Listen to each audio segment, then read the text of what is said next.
Sometimes we need to add a splash of hot sauce to a scene. Just one ingredient to make it more thrilling or surprising, or even a little uncomfortable.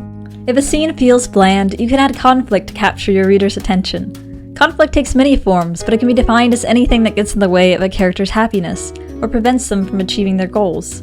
Here are 4 flavors you can try out. Flavor 1. Bold. The character makes a brave move, putting themselves in danger. It's easy for the main character to turn into a passive observer in a scene where there's conflict between 2 other characters. They're passengers of the stories rather than drivers. But by deciding to act, they're creating a question in the reader's mind. What will the consequences be? Let's look at the knife-throwing scene from Veronica Ross' dystopian novel, Divergent. The protagonist, Tris, is undergoing rigorous physical training to become a member of Dauntless, a group that values bravery and strength. In this scene, the short-tempered Dauntless leader, Eric, is teaching them how to throw knives. The underdog of the group, Al, sucks at knife-throwing, and Eric angrily calls him out, asking his co-leader, For, to help him teach Al a lesson. Eric tells Al, "You're gonna stand there as he throws those knives until you learn not to flinch." The atmosphere is tense as Tris observes the scene. But then she makes a choice. A quote from Chapter 13 of the audiobook, as read by Emma Galvin. I look from Al's wide, dark eyes to his shaking hands, to the determined set of For's jaw. Anger bubbles in my chest and bursts from my mouth. Stop it! For turns the knife in his hand, his fingers moving painstakingly over the metal edge. He gives me such a hard look that I feel like he's turning me to stone. I know why. I'm stupid for speaking up while Eric is here. I'm stupid for speaking up at all. Any idiot can stand in front of a target, I say. It doesn't prove anything except that you're bullying us, which, as I recall, is a sign of cowardice. Then it should be easy for you, Eric says, if you're willing to take his place. The last thing I want to do is stand in front of that target, but I can't back down now. I didn't leave myself the option. Tris stands against the wall and For throws the knives. One nicks her ear. Afterward, Tris is pissed at For and accuses him of being just as bad as Eric. For implies that he did it to help her, which leaves Tris confused. The threat of violence hangs heavy as a source of conflict here, and this scene establishes several objectives. It shows that Eric and For are different types of leaders. It reinforces how dangerous the training is, and it showcases Tris as a defender of the weak. Added tension comes from the fact that For, Tris's love interest, is the one throwing the knives. For's reaction at the end of the scene hints at his protective feelings toward her. Tris's decision to intervene is what allows all this to happen. It can be equally powerful for a character's lack of boldness to create major consequences. What if Tris considered taking Al's place, but then chickened out? Al might have flinched into the knife's path and gotten himself killed. Tris would have regretted not choosing to act, and that guilt might have influenced her later choices. We can see the consequences of inaction in books like The Kite Runner, where the whole plot revolves around one choice, leading the protagonist to seek redemption. Since it's kind of a big spoiler, I won't go into the specifics here. Just read the book. So put your protagonist in a situation where they can make a bold move. Will they watch an innocent get hurt, or try to protect them? Kill their enemy, or show mercy? Lie, or tell the truth? These hard choices reveal a character's true nature. Flavor 2. Bitter. Someone delivers bad news. The protagonist could be on the giving or receiving end. In the case of receiving bad news, the main character might ask their best friend to find out if their crush likes them back, and the best friend hedges in his response before finally revealing that said crush has actually got the hots for him, the best friend, and not the protagonist. In the case of giving bad news, the protagonist might need to tell a mother that her son has died in battle, and he died a traitor. In either case, there's a hopeful question: does she love me back? Is my son alive? Followed by a devastating answer that's even worse than a simple no. The best friend struggles to tell the protagonist, not only does your crush not love you, but she actually loves me instead.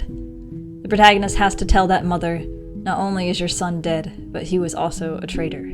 Bad news can come in many shades of horrible. Death is a common one, and when the reader knows it's coming but the character doesn't, it can generate a sense of dread. In the Iliad, one can feel Achilles' anguish after he learns of his best friend Patroclus' death. Hector, his enemy, has slain him and stolen his armor. Fueled by his intense grief, Achilles rejoins the battle. Similarly, when Denethor learns of his son Boromir's death and the return of the king, it pushes him further off the deep end, and his despair drives his attempt to burn his other son alive. Hearing of a loved one's death often acts as an impetus for character action, whether for good or ill. Another form of bad news is a threat of violence or betrayal. In Robert Louis Stevenson's classic Treasure Island, the main character Jim must deliver bad news to the ship's captain. He's overheard that some of the crew are planning a mutiny. Stevenson builds anticipation by creating a slight delay between when Jim finds out about the mutiny and when he tells the captain. From Chapter 12, as performed by voice actor Stephen Stanton. Captain Smollett, the squire, and Dr. Livesey were talking together on the quarterdeck, and anxious as I was to tell them my story, I durst not interrupt them openly. While I was still casting about in my thoughts to find some probable excuse, Dr. Livesey called me to his side. He had left his pipe below, and being a slave to tobacco, had meant that I should fetch it. But as soon as I was near enough to speak and not to be overheard, I broke out immediately. "Doctor, let me speak. Get the captain and squire down to the cabin, and then make some pretense to send for me. I have terrible news." The doctor changed countenance a little, but next moment he was master of himself. "Thank you, Jim," said he quite loudly. "That was all I wanted to know," as if he had asked me a question. The dramatic tension comes from the readers wondering how the other characters will emotionally react and what actions they will take in response to this news. You can build anticipation by stretching out that moment until it snaps at the reveal, the greatest point of conflict. Flavor 3, Ghost Pepper. The protagonist makes a mistake that goes against their own goals. Similar to eating an extremely spicy pepper, this action is often self-destructive. What if, during a conversation, they accidentally offend the person they're talking to, and that person is a crime boss? What if, in the process of learning a new skill, they injure themselves or someone else, such as their love interest? These mistakes should further complicate the plot or character relationships. A character can also make mistakes in acting selfishly and hurting someone else, whether emotionally or physically. In Alice Walker's The Color Purple, the narrator Celie makes a selfish choice that she later regrets. A young man named Harpo turns to Celie for advice about his wife Sophia's stubborn attitude. Harpo wants to know what he ought to do to make her mind. Celie has noticed how Sophia talks freely all the time and doesn't fear her husband like Celie does. In her jealousy, Celie tells Harpo, "Beat her." So, here's our protagonist telling a man to beat his wife, a woman that she's friends with, no less. Sophia confronts Celie afterward. Here's the scene, narrated by the author. "You told Harpo to beat me," she said. "No, I didn't," I said. "Don't lie," she said. "I didn't mean it," I said. "Then what you say it for?" she asked. She's standing there looking me straight in the eye. She looked tired, and her jaws full of air. "I say it 'cause I'm a fool," I say. "I say it 'cause I'm jealous of you. I say it 'cause you do what I can't." "What that?" she say. "Fight," I say. She stand there a long time, like what I said took the wind out her jaws. She mad before, sad now. She say, "All my life I had to fight. I had to fight my daddy, I had to fight my brothers, I had to fight my cousins and my uncles. A girl child ain't safe in a family of men. But I never thought I'd have to fight in my own house." This selfish action unveils Celie's deepest insecurities. She hates her own inability to fight back against the men in her life and takes it out on Sophia, another woman. Their discussion about violence showcases the novel's larger themes regarding the gender dynamic between husbands and wives. It also creates a moment of kinship between Celie and Sophia as they try to better understand each other and themselves. Mistakes teach us important lessons about ourselves, as they do for our characters. Number 4, Sweet and Sour. An ally becomes an obstacle. Conflict between the protagonist and antagonist is expected, but when two friends butt heads, the scene takes on a different type of friction. I'll be the first to admit that I love duels between powerful friends. They might suddenly have clashing goals, or even if they share the same goal, they could disagree on how to accomplish it. In Harry Potter and the Philosopher's Stone, the main trio, Harry, Ron, and Hermione, are rushing to sneak out of the common room and stop someone from stealing the Philosopher's Stone. Just as they're about to leave, they run into Neville, a fellow Gryffindor and friend who usually lets people walk all over him. This time, however, Neville is adamant about sticking up for what he believes in. Here's the clip from Chapter 16 of the audiobook, with Jim Dale's narration. "You can't go out," said Neville. "You'll be caught again. Gryffindor will be in even more trouble." "You don't understand," said Harry. "This is important. But Neville was clearly steeling himself to do something desperate. "I won't let you do it," he said, hurrying to stand in front of the portrait hole. I'll fight you." "Neville," Ron exploded, "get away from that hole and don't be an idiot." "Don't you call me an idiot," said Neville. "I don't think you should be breaking any more rules, and you were the one who told me to stand up to people." "Yes, but not to us," said Ron in exasperation. "Neville, you don't know what you're doing." He took a step forward, and Neville dropped Trevor the toad, who leapt out of sight. "Go on then, try and hit me," said Neville, raising his fist. "I'm ready." Harry turned to Hermione. "Do something," he said desperately. Hermione stepped forward. "Neville," she said, "I'm really, really sorry about this." She raised her wand. "Petrificus totalus!" she cried, pointing it at Neville.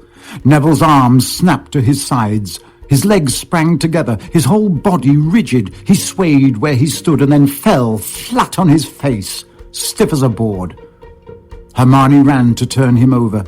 Neville's jaws were jammed together so he couldn't speak. Only his eyes were moving, looking at them in horror. The tension in this scene comes from the difficulty in resolving the conflict. If they were facing off against their nemesis Draco Malfoy, they wouldn't have hesitated to petrify him.